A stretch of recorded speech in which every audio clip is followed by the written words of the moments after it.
Kris, you took a shot to the head early in that game the other night. Did you come out of that all right? Yeah, I was all right. Just a little sore. When you look at David and Jules, what impresses you the most about those two guys? I think for freshmen, they play really good defense. They're able to come in and contribute to the game and help us. What kind of personalities do they add to this team? They're a couple different people.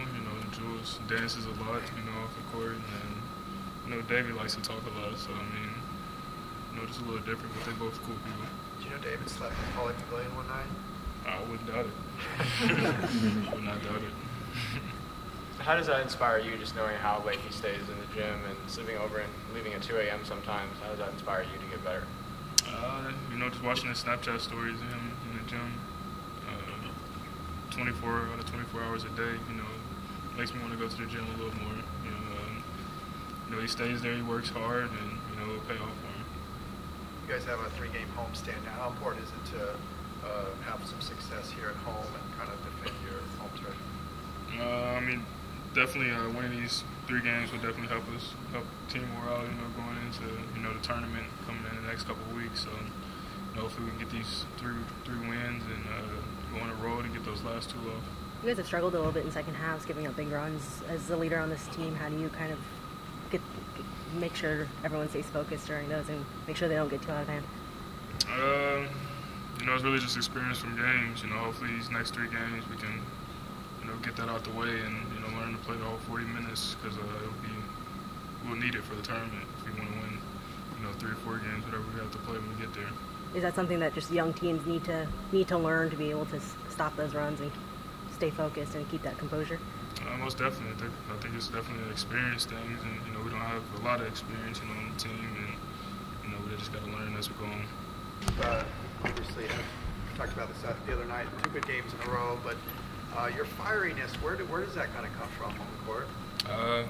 Ever since I was young, my parents taught me to, if you want something, you got to go get it, and I've always had that mindset throughout my basketball career. So it's just, I always have fire when I'm on the court. I always want to compete.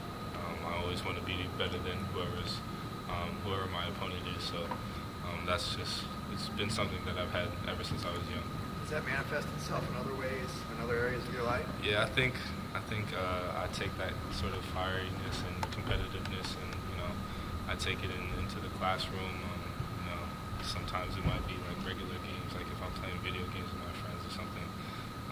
But sometimes my friends don't like it, but it is what it is.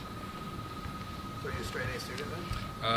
Yeah, this year I've been doing pretty well in the classroom, and all throughout high school and middle school and stuff, I've always had good grades. I've been an honor roll dean student type student, so I've taken pride in my grades as well.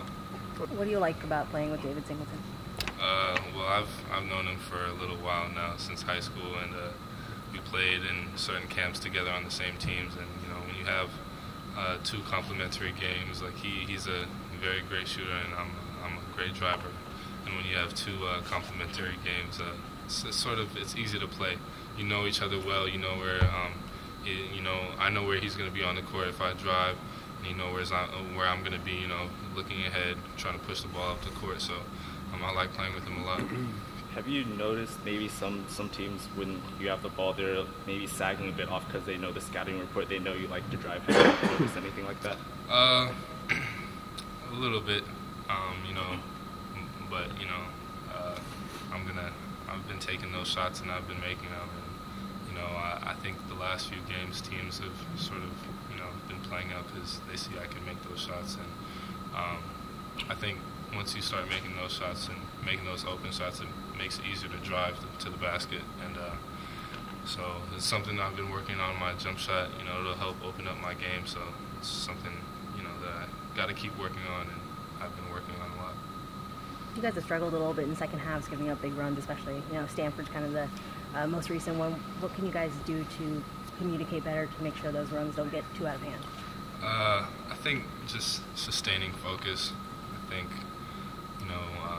especially in that Stanford game, we had a little delay with the hoops and everything, but we can't use that as an excuse. We have to maintain our focus, and come out, fighting, because they hit us early, and that kind of hurt us. So if we can come out early and hit the other teams in the mouth first, I think that'll help us a lot. Did you notice anything a little bit weird with the basket in the first half? It seemed like the rim was a little bit wobbly on missed baskets and stuff like that. Yeah, I mean, we noticed it in the warm-ups, but it didn't seem to affect it that much like during the play. I mean, we missed some shots, but I didn't think it was that bad. But it is what it is, and they had to change the basket, so we had to deal with it. No calls for a game to be replayed? No, that's awesome. All right, thank you. Thanks, Jules. appreciate it. Yeah. We were roommates. We took our official visit together. We were roommates in the summer together, and now we live together in our apartment off campus. You guys feel like you guys are kind of the future of this program? I mean, like kind of spearheading the backcourt, you guys together, and thinking about, what that could be and what that could look like. Yeah, we're thinking about it. We're thinking about this season, finishing it out, and we're also thinking about next season together, getting each other better.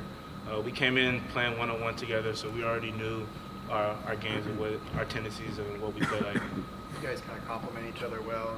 Oh, always fun playing with Jules because he's an aggressive slasher, and when a lot of defenses collapse on him, I just find an opening and call for the ball, or I might fake, draw an extra defender and give it to him for an open shot or a nice slash and then get to the rim. You guys have nicknames together? I just call him Jules Harden because he's a lefty, and when we play 2K, he always uses James Harden, so that's my nickname for him. What does he call you?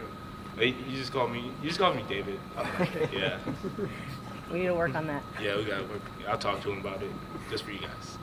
As a two guard, how do you sort of approach driving to score compared to maybe driving to set up, open 3-point shooters? It's really, you have to always drive to score. It depends on if the defense collapsing or not. So if you're open, you drive it, you have to score because else the defense is not going to take you as a threat. So you have to drive to score like all the time, and then it's about like making that split-second decision whether to pass it or shoot it. That's really the difference. But it's always the same. You always got to drive to score. What goes on behind that decision? Do you just like maybe see someone coming out of your peripheral vision and then you just got to find the open man? Yeah, it's really like if you get past your guy and someone else is on you, that means two people's on you. That means somebody's open. It's really just simple. I mean, yeah. David, as a freshman, how do you view yourself as a leader, and how do the rest of the teammates, even if they're older than you, look up to you? Being a backup point guard, it's kind of like a floor general. I'm on the court. I learned from Jalen Hands because he has the most experience of being a point guard. Me being a backup point guard, even though I run some shooting guard, I just lead the team. I ask coach, I always ask him what to do, my experience and stuff like that. Sometimes I make suggestions here and there to help benefit the team. But it's kind of mind-blowing that a freshman that can be have a little bit of leadership role, right now in our current situation. Coach was also talking about how you're like one of those guys where sometimes he has to kick out of the gym. I was just wondering, what's the latest like you've spent in here or in Pauley, just like practicing by yourself or something? I actually earlier in the season I actually spent the night, so they were kind of mad that we were not supposed to be here from like 12 to 5. So he got mad that I spent the night here. I just fell asleep. I was just too tired to even move. But the latest I actually left was like 2 a.m. or something like that. He's just trying to preserve my body. He wants the best for me. He understands from a basketball player what I'm trying to do. But he understands that I also need rest and to carry out this season as well. Where did you sleep physically? Where you were? When I spent the night, I was in Pauley. I just slept on the floor. So, I was just so tired that night because I was just so excited to be at UCLA, to be a Bruin, stuff like that. I was just in there just shooting, just working on my game, just trying to prepare for the season. Was that before school started, or? Yeah, that was in the summer, I believe. Yeah. Was it literally on the court or No. on the floor in the locker room? No, literally on the court. Nobody I didn't go to my dorm at the time I had a dorm, so I literally didn't go anywhere. I just woke up. And because I didn't have class the next day, obviously, so I just woke up and took a shower in Pauley and just left. About my day. That's a great story. Very good. Thank you. Thanks, David.